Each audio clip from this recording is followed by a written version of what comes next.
Bon dia, des del plató de programes del campus de Poblenou de la Universitat Pompeu Fabra. La nostra aportació a la segona Setmana Saludable Interuniversitària de Catalunya vol donar visibilitat a una realitat per gran part de la nostra comunitat universitària. Parlarem d'un trastorn de la conducta alimentària, que actualment afecta un 6% de la població d'entre 14 i 21 anys. Malgrat això, segueix sent una gran realitat molt desconeguda.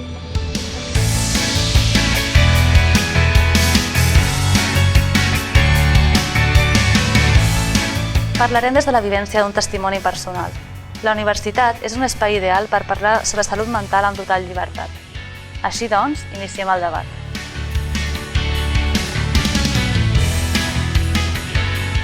Em dic Maria i soc estudiant del doble grau de Periodisme i Humanitats a la Universitat Pompeu Fabra. Però avui estic aquí per parlar-vos sobre la meva experiència amb l'anorèxia i preguntar-nos tots juntament què és un trastorn de la conducta alimentària i com abordar-lo. Abans de res, però, recordeu que aquest plató compta amb totes les mesures de seguretat preventives per la Covid-19, així com ventilació i distància de seguretat entre les ponents de metre i mig. És per això que no durem mascareta. Ara us vull presentar a les meves companyes. A la meva dreta tenim l'Olga Folk i la Neus Masnou. Elles són amigues i companyes durant els 6 anys a la universitat i m'acompanyaran en el meu testimoni. Com esteu, noies? Molt bé. Hola, Maria. Hola. I a la meva esquerra, representant dues de les entitats més importants de Catalunya per la prevenció i la recuperació dels trastorns de la conducta alimentària, tenim la Sara Bujalance, directora de CAP. Bon dia, Sara. Hola, bon dia, Maria. I la Meritxell Lozano, responsable de projectes socials de Fita Fundació. Bon dia, Meritxell. Ara mateix, elles dues us explicaran una mica en què consisteix la seva feina i el que representa.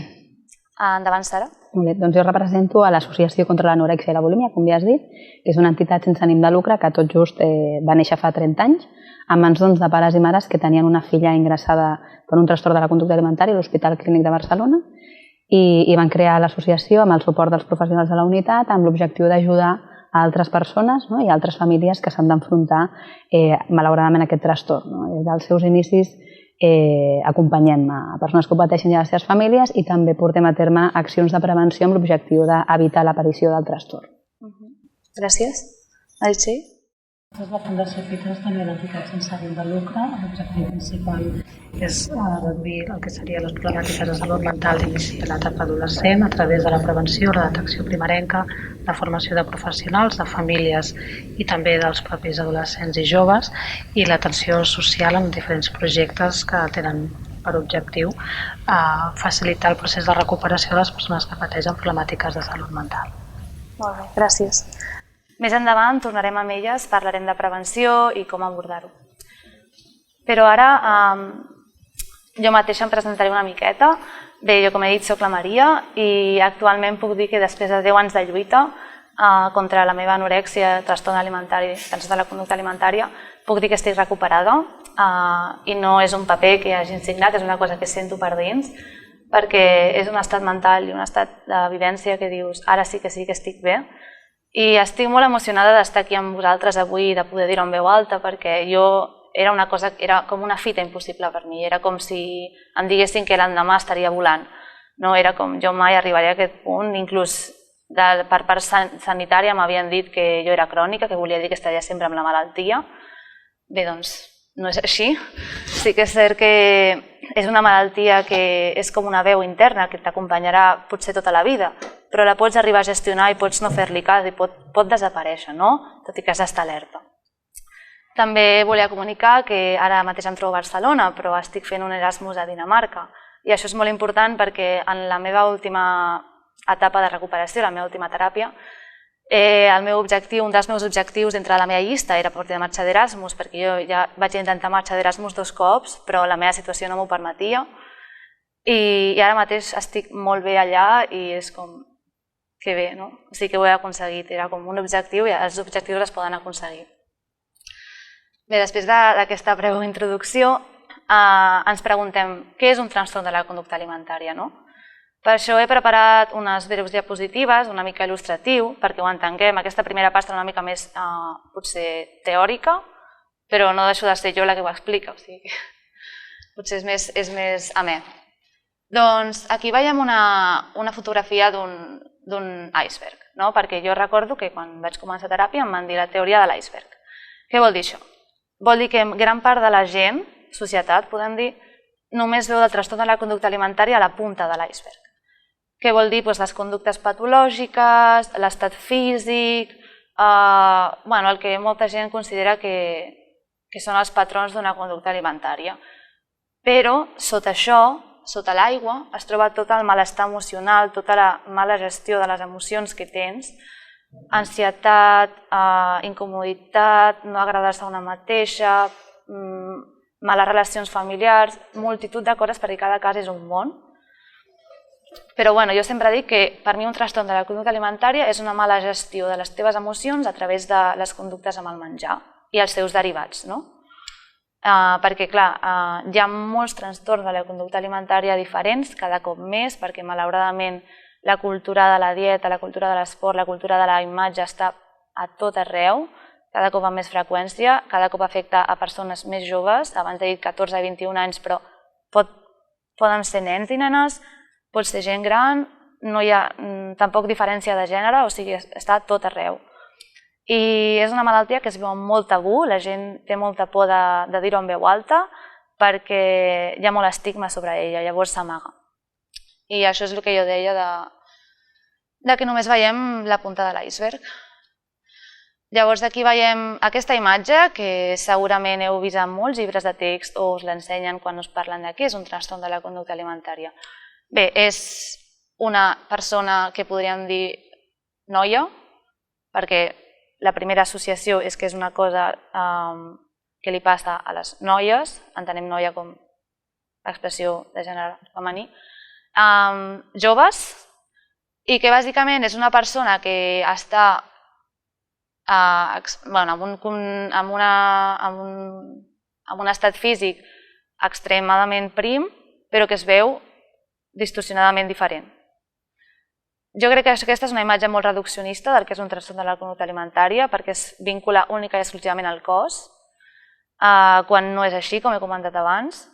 La distorsió per cada persona és diferent, pots patir-ne, no pots patir-ne, i no has d'estar en un estat físic extremadament perillós, que es vegi, diguem-ne, perquè internament pots estar-ho perquè, òbviament, no t'estàs cuidant, per estar patint un trastorn de la conducta alimentària. Això és un gran error, o sigui, molta gent fins que no veu una persona que físicament tots diem, ostres, que prima o que prim, li deu estar passant alguna cosa, però és que molta gent pateix i tu no ho sabries dir perquè no ens han ensenyat que el cos normatiu, ja m'enteneu, que no m'ho fiquen en controvèrsies, però que no cal estar extremadament prim o prima per estar patint un trastorn de la conducta alimentària. A més, molta gent sense trastorn de la conducta alimentària, com hem comentat abans pel tema de la societat, també està incòmode amb el seu cos, també pateix distorsió i no és indicatiu de tenir una mala relació amb el menjar, és simplement que els valors de la societat estan bastant corruptes, etc. Després aquí he posat un parell d'imatges, que una està en anglès, però la podem traduir, que diu, jo mateixa soc l'epítom d'un trastorn alimentari, perquè em podeu veure prima, però soc una minoria de la gent que la pateix, el que he dit abans. O sigui que hi ha molts tipus de cossos, hi ha molts tipus d'imatges corporals, hi ha molts tipus de trastorns i no és el que ens han ensenyat. I a més, la cultura mediàtica encara ho reforça més. Hi ha una pel·lícula que va sortir farà 2 o 3 anys, To the Bone, que ja el títol és Fins als ossos. No entraré en detalls, però us ho podeu imaginar, són imatges morboses, romantització d'estar molt prima i al final tampoc té cap valor, no té cap missatge final a la pel·lícula, o sigui, si l'heu vista, doncs que feu una revisió crítica i si no l'heu vista doncs no cal que la veieu si no és per fer-ne una revisió crítica. Després, aquest apartat l'he anomenat fer les paus amb el teu cos i la dismòrfia o percepció corporal, perquè el que entenem com a imatge corporal és un factor que fluctua moltíssim i especialment quan tens un trastorn de la conducta alimentària, si et passa una cosa dolenta durant el dia, una discussió o has tingut un mal examen, per posar exemples, cadascuna el seu exemple, te'l lleves aquell dia i et veus malament. És igual que hagis fet una cosa o no abans. Et sents malament i potser et mires al mirall i et veus com no ets. I l'endemà has tingut un molt bon dia amb les teves amigues i potser no et veus tan malament. I potser dius, mira, no passa res. I això és una cosa que va canviant. I independentment del menjar, l'esport, el que hagis fet, és una cosa emocional moltes vegades. I que no només li passa a la gent amb TCA. I a mi avui dia em segueix passant, o sigui, jo ara tinc una bona relació amb el menjar, amb l'esport, amb la vida en general, però amb el meu cos encara segueixo la lluita, no? Ostres, hi ha dies que no em puc vestir, hi ha dies que aniria amb xandall tota l'estona, hi ha dies que em costa quedar a veure què pensaran, i jo crec que és una lluita que ens passa molt, sobretot a les dones, també als homes, també a les persones, en general a les persones, i que jo ara mateix estic en un punt de revertir-ho, no? I també hi ha aquí fan una advertència de les xarxes socials, perquè són molt tòxiques actualment. Abans era la cultura de les models, ara sembla que és la cultura del fitness, les reality shows i les Kardashian, tot és la mateixa toxicitat, no? És com aconseguir uns ideals que no podràs, et sentiràs malament perquè no hi arribes, i tot és molt fals, i tot està editat, i jo recomano envoltar-te d'una xarxa, en les xarxes socials saludable i sana, si no deixar-les de fer servir moltes vegades, i fer-ne un ús responsable i sobretot cuidar-se amb això. Bé, aquí posem un trastorn de la conducta alimentària no és indicador d'algun centrisme, i és veritat, perquè jo ara, que he passat una mica a la part teòrica, parlaré de la meva experiència breument. Com he dit abans, jo vaig estar amagant que tenia un trastorn de la conducta alimentària durant moltíssims anys, perquè jo tenia aquesta imatge com que era una cosa que tu feies perquè era superficial, només t'importava el cos i havies d'estar prima. I que si la gent sabia que tenies anorèxia era com aquesta noia que només vol estar prima i deixa de menjar i fa això i fa l'altre, i et miren com per sobre de l'esquena, com de l'espatlla, com dient doncs jo això no podia ser, perquè els meus valors eren uns altres. Jo no volia jutjar la gent pel seu físic, jo creia que hi havia una cosa més, era com em pot estar passant això a mi, tenia una contradicció interna, etc. Però la veritat és que tot va començar quan jo era molt joveneta, tenia uns 13 anys, ja venia de patrons, obsessions compulsius, molt perfeccionistes, molt de plaure a la gent. Llavors, diguem-ne que això, sumat a la influència de la societat i del medi, com he dit abans, mira que no hi havia xarxes socials per aleshores, però hi havia televisió, les revistes, etc. Doncs em van indicar que la dicotomia de que prim és bo, gras és dolent. I aquesta és com t'entra en el cervell com si fos com un dogma. Bé, doncs, amb la pubertat, el cos et canvia, vaig esdevenir més alta, més prima, i em van començar a fer comentaris, ostres, que alta, ostres, que bé, no sé què, com t'has aprimat, i això, aquest reforçament exterior, aquesta validació externa, que dius, ai, tant de bo, o sigui, sé que és amb bona intenció, però això em va entrar com missatges de, ostres, que bé, m'estan valorant, haig de seguir perfeccionant.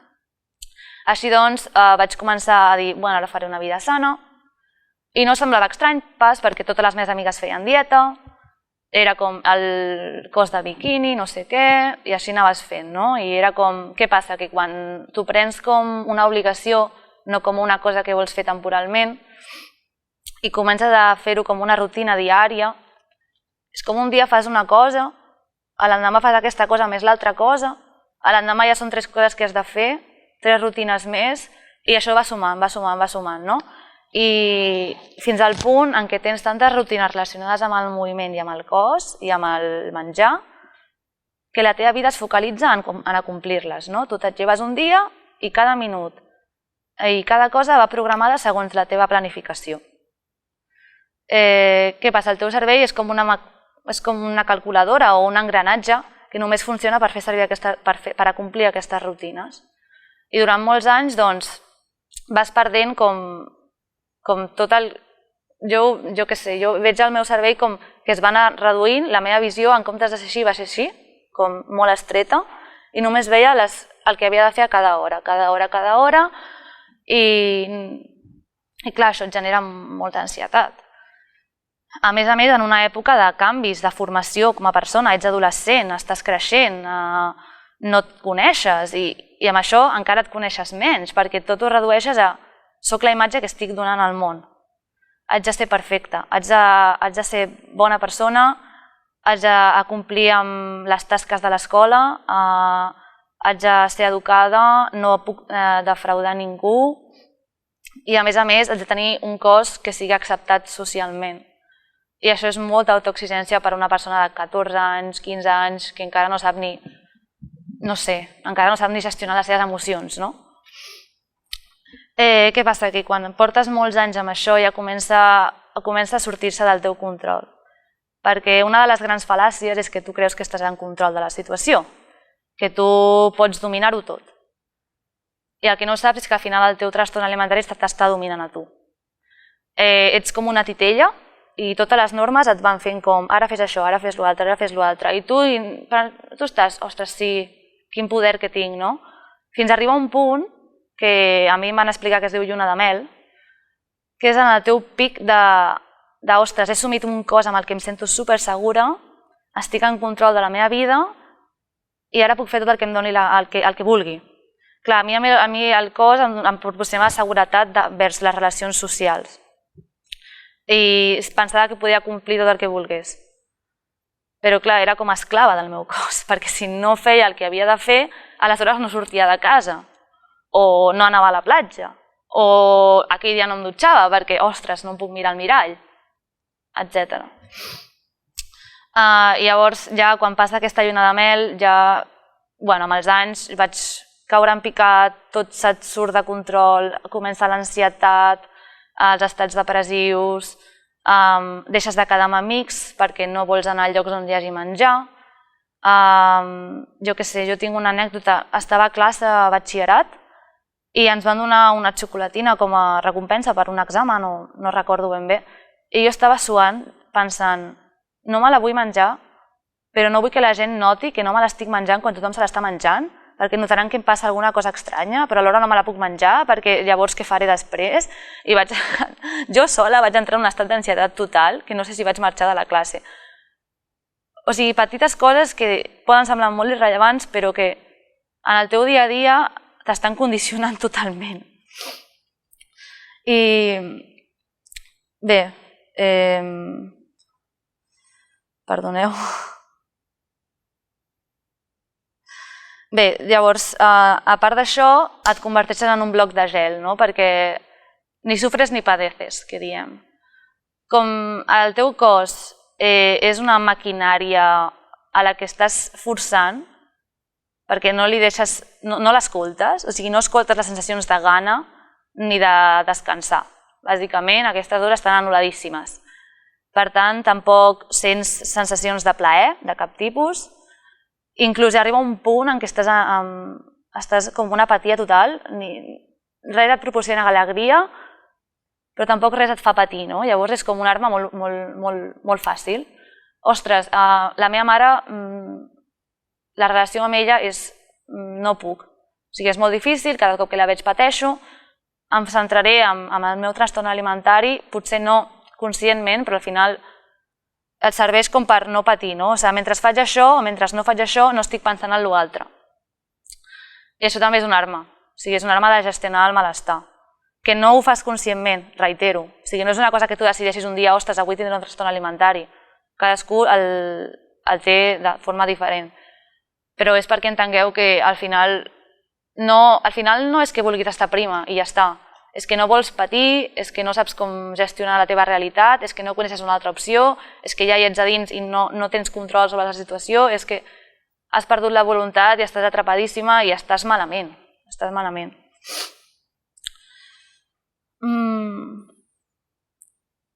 I bé, després el que he dit, aquesta imatge és una mica com que la lluita constant no te l'expliquen, no? Llavors tu veus una cara de la... És una noia d'Instagram que parla de recuperació i l'he fet servir. El que tu penses que veus, que seria com estabilitat, molta confiança, ostres, aquesta persona que he confiada, sempre està feliç, funciona superbé, conquereix les seves pors i els seus objectius, és productiva, sobretot quan, no sé, perquè estàs plena d'energia. I el que no veus és que sents com un síndrome de la impostora, no? Perquè de cara al món tu ets superguai i funciona superbé, però de cara endins estàs patint, et sents com que no ets suficient, com que estàs mentint a tothom perquè portes una doble vida amb el teu trastorn amagat i amb la societat per altra banda.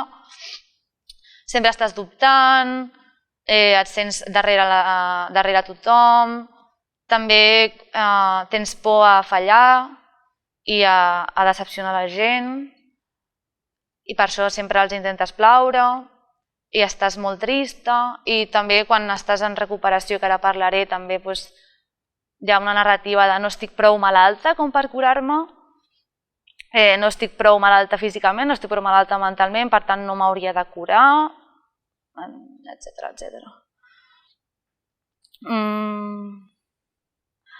I ara, abans de parlar del que és la recuperació, volia parlar de la meva estada a la universitat, perquè sí que és cert que la recuperació són pujades i baixades, i quan vaig entrar a la universitat estava millor, però sí que és veritat que vaig recaure un altre cop i vaig estar, durant la meva vida he estat ingressada a diversos centres de salut mental, a hospitals, etc. No crec que sigui rellevant donar els detalls, simplement és com a fet. Però per això compto amb les meves amigues de la universitat, perquè elles van viure un dels meus ingressos i em van veure a la universitat, i us volia preguntar, Olga i Neus, com vau viure acompanyar-me durant aquests anys i si vau notar el que em passava o per altra banda jo ho amagava molt, no sé, Olga. Quan vam començar la universitat no ens ho va explicar, o ens ho va explicar com una cosa del passat, una mica superada ja. Sabíem que havia estat ingressada, sabíem que s'havia saltat un curs perquè havia estat controlant el que menjava, però jo tenia la impressió que era una cosa que ja havia superat. I llavors, a tercer va ser que hi va haver un moment, és el que has dit, que tenim una imatge d'anorèxia com una cosa molt física. Hi va haver un moment que es notava molt físicament i llavors vas desaparèixer i teníem contacte a través dels teus pares, que enviàvem missatges a la Cèlia, però no vam notar el canvi fins que ja no va ser molt físic i va ser molt tard. Sí, suposo que amb la perspectiva d'ara des del present mirant el passat, jo una mica la sensació que tinc és de he d'acceptar que no ho vam veure a temps o que ens vam adonar de forma potser tard, perquè és això, la imatge que rebíem, o potser la sensació que ens donava és d'una Maria que era altament productiva, que sempre estava fent coses. Potser sí que el que ens cridava l'atenció és que de sobte això havia de marxar molt ràpid de la universitat, sempre tenia moltes coses en mans, no es quedava tanta estona a parlar amb nosaltres, a xerrar, etc.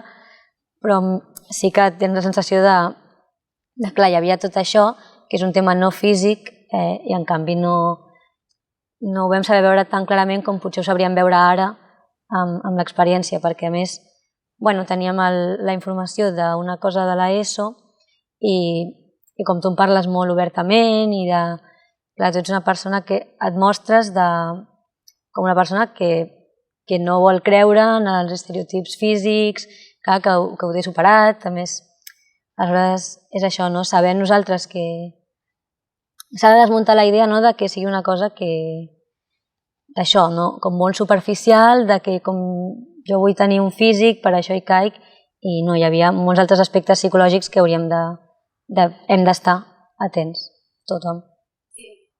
Recordeu el moment en el que us ho vaig explicar?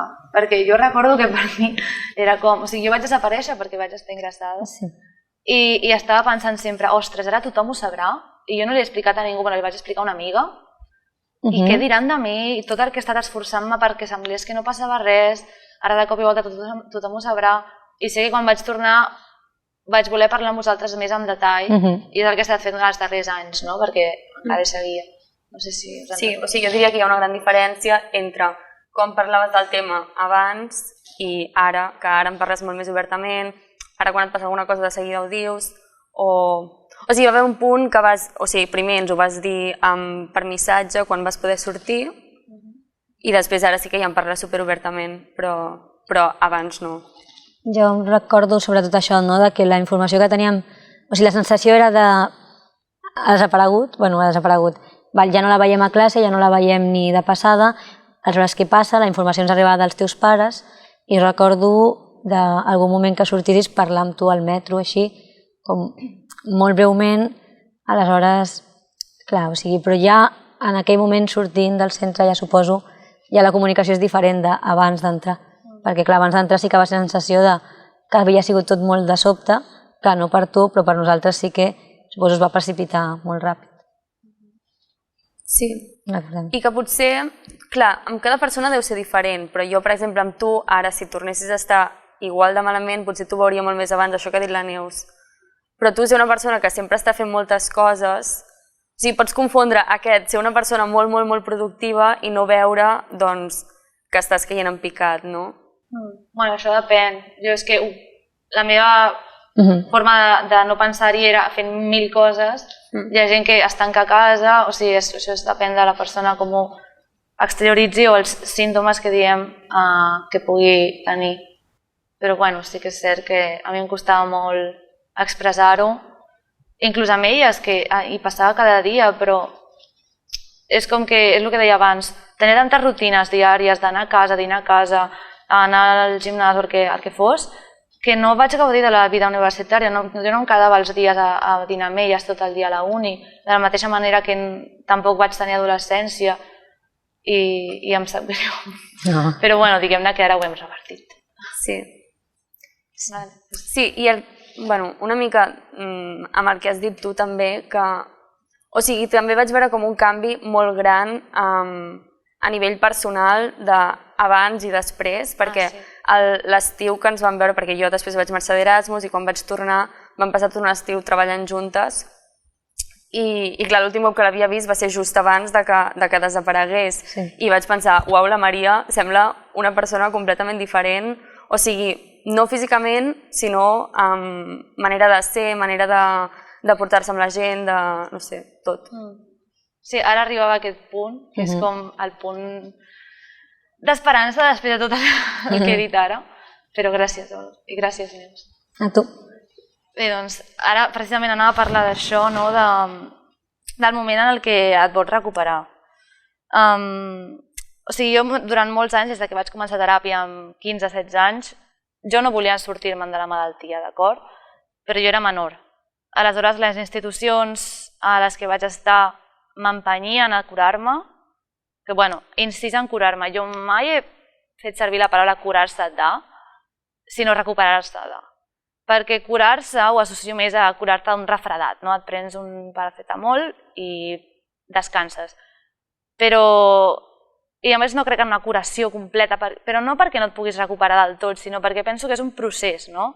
És una recuperació d'una cosa que no ha sempre estat així, t'estàs recuperant i arribarà un punt que estaràs recuperada, però tot i així hauràs de seguir com mantenint l'alerta, que no vol dir que estiguis tot el dia pensant en això, però estaràs més forta, no? És un terme que potser per gent és sinònim, però per mi m'agrada més dir recuperar-me. Llavors és això, que la meva família i els meus terapeutes i els metges i tothom m'empenyien cap a una direcció i jo anava cap a l'altra, no? Era com contracorrent, no hi havia manera. Jo volia seguir fent la meva i ells s'anaven cap aquí. Què passa? Que vaig esdevenir una persona egoista, que tot el dia eren mentides, ansiosa perquè m'havia d'escapar per on fos, buscar una escletxa per fer la meva i també que no em reconeixia, furiosa, violenta. O sigui, si em miréssiu per un foradet quan estava amb la meva família i no em volia menjar el que em posaven a la taula, és que no em reconeixeríeu. I clar, tens una crisi d'identitat bèstia perquè és com, què estic fent? M'està superant. I així van ser molts anys. molts anys. I llavors hi havia moments que estava millor, podia tornar a estudiar, però en el fons no m'havia recuperat del tot perquè seguia mentint i em seguia menjant per dins, mai millor dit. I era com, m'anava corroent i era una doble vida i al final era com, seguia amb la mentalitat així, tot i que semblés que estava molt bé i podia funcionar com a persona perquè estava més sana i tot el rotllo, però saps que no estàs del tot bé, saps que hi ha alguna cosa que encara no funciona. I la meva última recaiguda important va ser durant el confinament, ja farà 2 anys, crec, gairebé, perquè sí que és cert que durant el confinament es van disparar molt els casos. En el meu cas em vaig veure tancada a casa, amb les meves activitats també reduïdes a 0 i no hi havia manera de distreure'm. I vaig ser com, ostres, estic malament, tinc molta ansietat, no puc veure els meus amics, no puc fer res, tornem als patrons. No conscientment, però tornem als patrons, com he tornat tantíssimes vegades. I aquí va ser... Clar, no feia una altra cosa, estava només focalitzada en això. Què passa? Que l'estiu, vers l'estiu així, clar, jo vaig buscar per primer cop, tenia 19-20 anys, i vaig dir per primer cop, bueno, vaig a buscar ajuda per la meva banda, a veure què passa. I vaig buscar una terapeuta i una nutricionista, vam començar el tractament, però jo no estava molt segura tampoc. Fins que em van fer un ultimàtum, en plan, no pots treballar, no pots seguir fent la teva vida, i jo ja estava molt acostumada als ultimàtums, però aquell semblava de veritat. I vaig dir, ostres, d'acord, anem a fer-ho. Vaig seguir les seves indicacions i em vaig començar a deslliurar una mica de les cadenes, com anem a provar. I al final va arribar un dia que vaig dir, estic cansada d'això, eren 9 anys ja, 10, és com, no sé, anem a provar una cosa diferent, no? I una cosa que recordo que em deien moltíssim era, tu intenta-ho i si arribes i no t'agrada sempre pots tirar enrere. Jo això no m'ho creia, deia, vaya tonteria, perquè si vull tornar enrere ja directament no hi vaig, però té molt sentit, perquè és com, almenys et dona l'esperança d'intentar-ho. I a mi m'agrada fer servir moltes metàfores. Jo ho veia com una escala, que anava pujant esglaons, diferents objectius, i sempre em quedava com atrabancada en el mateix esglaó, que era l'esglaó final de saltar el buit, que era deslliurar-me de totes les meves normes per sempre. I era com, veia el buit i deia, bueno, veig un forat negre, no sé què hi ha a sota, les probabilitats d'estampar-me contra el terra són bastant elevades, em quedo aquí. I tornava a l'esglaó d'enrere, ja està, a la meva zona de confort allà.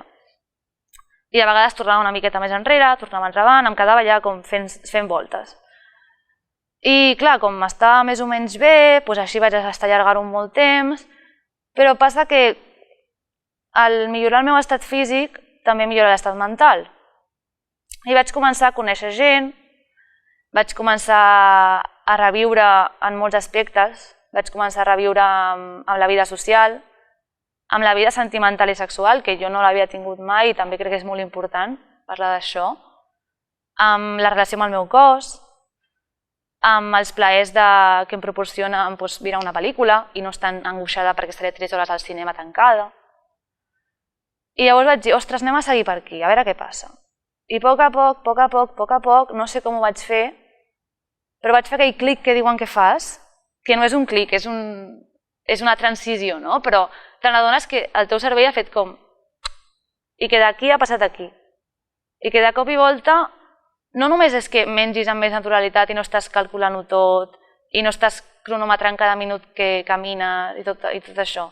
És que de cop i volta tens sensacions que no has tingut abans, tens més espai al teu cervell per enriquir-ho amb coses diferents, et rius, també plores, gaudeixes de les coses que abans no gaudies, també tens moltes pors, perquè al tenir més espai al teu cervell entren totes les pors, però llavors tens més eines per solucionar-ho i et sents més humana al final.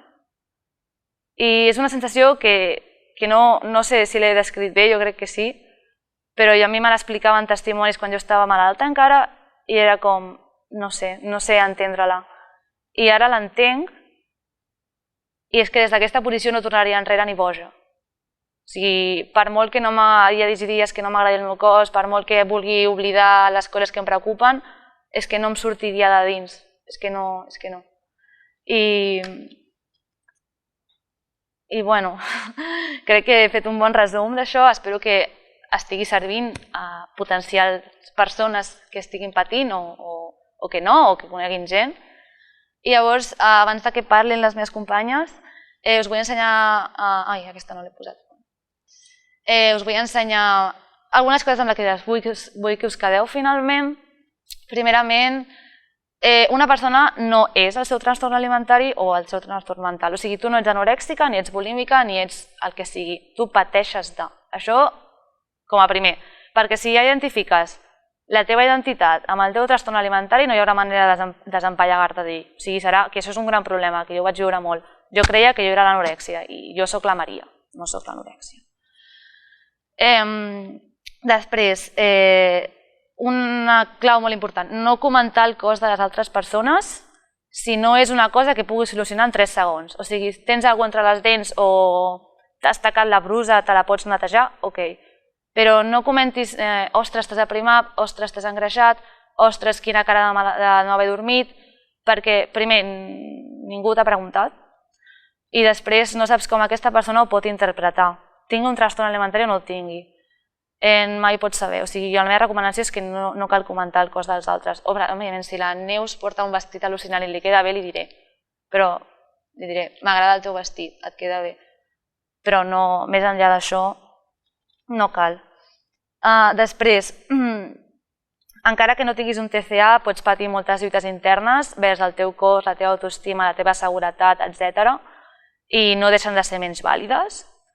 I el TCA és una cosa que ens pot passar a tots i totes i no és exclusiu de certa edat, gènere o classe. I llavors, després, jo aquí anava a donar alguns consells sobre prevenció, però crec que no sabré tant com sabran elles. Llavors jo volia preguntar-vos, jo per exemple ara diria, no dubteu en preguntar-me mai si veieu que passa alguna cosa, però potser a la Maria de 17 anys ni se t'ocorressi preguntar-li perquè defugirà completament. Llavors, com podem preveure de forma precoç que estem patint un trastorn alimentari o com haurien d'actuar les amigues, la família davant aquesta situació sense espantar la persona? No sé si, Sara? Sí. Heu esmentat un element que és clau a l'hora de fer prevenció, que és la capacitat de detecció precoç, d'estar atents a les senyals d'alerta, les més primerenques, per actuar el més ràpid possible, perquè com més ràpid actuem, com abans intervinguem bé, doncs millor pronòstic de recuperació tindrà aquesta persona. Però de manera general, el que podríem dir a les famílies i a l'entorn d'algú de qui sospitem que pot estar patint, com un trastorn de la conducta alimentària, és tenir molt en compte tot això que heu dit, del fet que el pes i el menjar és la punta de l'iceberg. O sigui, és només la part visible que ens pot donar la pista. Recordem que el que hi ha al darrere és molt de patiment emocional, que aquesta persona ha perdut el control no només sobre el seu hàbit alimentari, sinó sobre la seva vida en general, i que per tant el que necessita de nosaltres és molt afecte, molta comprensió i que l'acompanyem en aquest patiment, que no se senti sola i sobretot buscar ajuda professional, perquè precisament com la persona ha perdut el control de la seva vida, necessita ajuda i ajuda molt especialitzada per poder sortir d'allà. No sé, Meritxell. Sí, una mica enllaçant amb el que tu comentaves de l'iceberg i el que deia la Sara, i una mica vosaltres que no ho vam saber veure. És que és molt difícil a vegades veure què és el que està passant quan la persona ha desenvolupat un trastorn de la conducta alimentària i s'hi ha aferrat fins al punt que li dona el control que no té sobre la seva vida, en certa manera. És a dir, jo estic patint molt perquè m'estan passant moltes coses, no sé com manegar aquestes coses que m'estan passant i em cobreixo de capes a través de tota la simptomatologia alimentària, que és el que nosaltres veiem. Veiem un cos d'una determinada manera, veiem conductes que se'ns fan estranyes, deixa de venir amb nosaltres quan anem a menjar fora, però ella ja està... Ella, no és ella, és la malaltia, ha establert les mesures necessàries perquè no veiem què és el que està passant. Mai ens hi hem d'acostar, com deia la Sara, i com deia la Maria, des de et veig més prima, no vens a dinar amb nosaltres, perquè el que farem és que la persona encara es tanca molt més amb ella, sinó que hem d'entrar per veure què és el que passa allà sota, no? Perdona, Maria, com estàs? No? Vols que anem a fer un tomb? Si un dia necessites, podem parlar, si vols compartir, no des de la confrontació, sinó des de l'acompanyar, des de l'estar al costat. No estàs sola, estem amb tu. I la persona a poc pot anar obrint. Si jo sé que tu estàs al meu costat, podré començar-te a explicar no si menjo o no menjo, sinó què és el que fa que jo estigui malament, des d'aquesta línia. I si parlem de recuperació, per exemple, quan tens un trastorn alimentari molts cops es diu que acabes sent un autòmata o acabes sent com una nena petita perquè no tens molta independència, t'han de servir el menjar, estàs molt controlada, però un cop vas sortint, quines eines hi ha per començar a guanyar autonomia o començar a confiar en una mateixa? No sé si... Sí, és que de fet quan diem, quan una persona té un trastorn de la conducta alimentària, tu deies, jo era una persona diferent. I clar, és que la Maria no hi era, el trastorn l'havia segrestat i qui estava donant la cara, per dir una manera, era el trastorn. O sigui, tu estaves segrestada al darrere, per dir una manera. Aleshores sí que és veritat que el tractament, sobretot en fases més inicials, té aquesta antipatia, per dir una manera, en què des de fora s'ha d'exercir o s'ha d'imposar el control que la persona no té per anar ajudant-la a poc que vagi recuperant aquesta autonomia, aquesta independència, aquestes habilitats per a la vida i pel dia a dia i sobretot el més important, que recuperi el seu projecte vital. Aquest és l'objectiu final del tractament. Quan et sentia parlar deies, ara puc disfrutar d'una pel·lícula, puc fer això, al final això és la vida, això és viure, que és el que es pretén, que la persona pugui viure, pugui recuperar el seu projecte vital.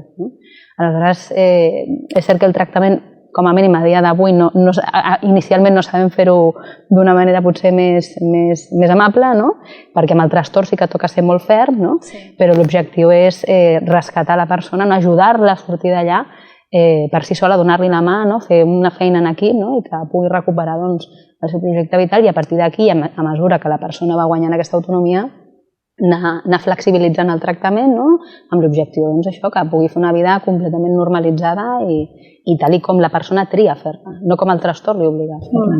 Exacte, jo crec que això és molt important, quan tu estàs parlant amb una persona que ha desenvolupat un trastorn de la conducta alimentària i està en una fase de lluna de mel que comentaves tu, els professionals, la família i els amics no estan parlant amb la persona, estan parlant amb la malaltia directament.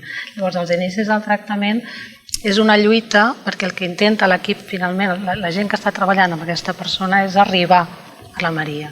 És a dir, anem a treure les capes del trastorn, jo no vull parlar amb l'anorèxia, jo no vull parlar amb la bulímia, jo vull parlar amb la Maria.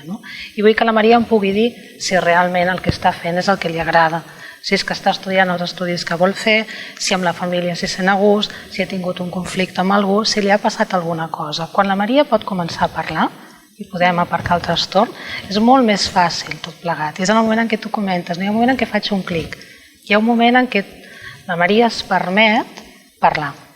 I quan parla la Maria i deixa de parlar el trastorn, comencem a avançar cap a la recuperació. Com tu dius, és una recuperació, no és un fet miraculós, és un treball personal molt intens i molt intern per poder fer que la Maria flori i que la malaltia quedi d'una altra banda. Sí, és cert. I també l'ajuda externa em va ajudar moltíssim, però és cert que fins que jo no vaig dir ara ho vull fer per mi, perquè abans ho feia per la meva família, perquè era l'únic recurs que tenien. La meva família m'ha donat molt suport durant tots aquests anys, sempre han estat amb mi, però jo no... Era com, ho faig per ells, ho faig per ells.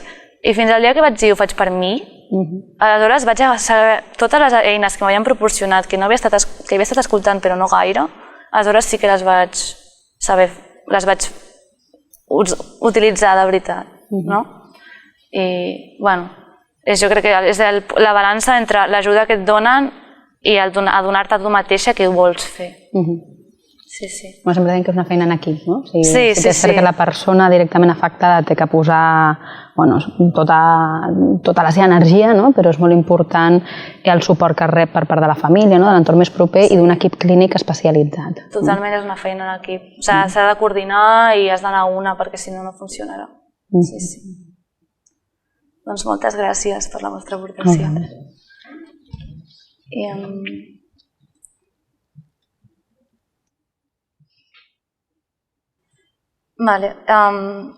Ara conclourem i diré que els trastorns de la conducta alimentària, com he dit abans, cada cop són més freqüents.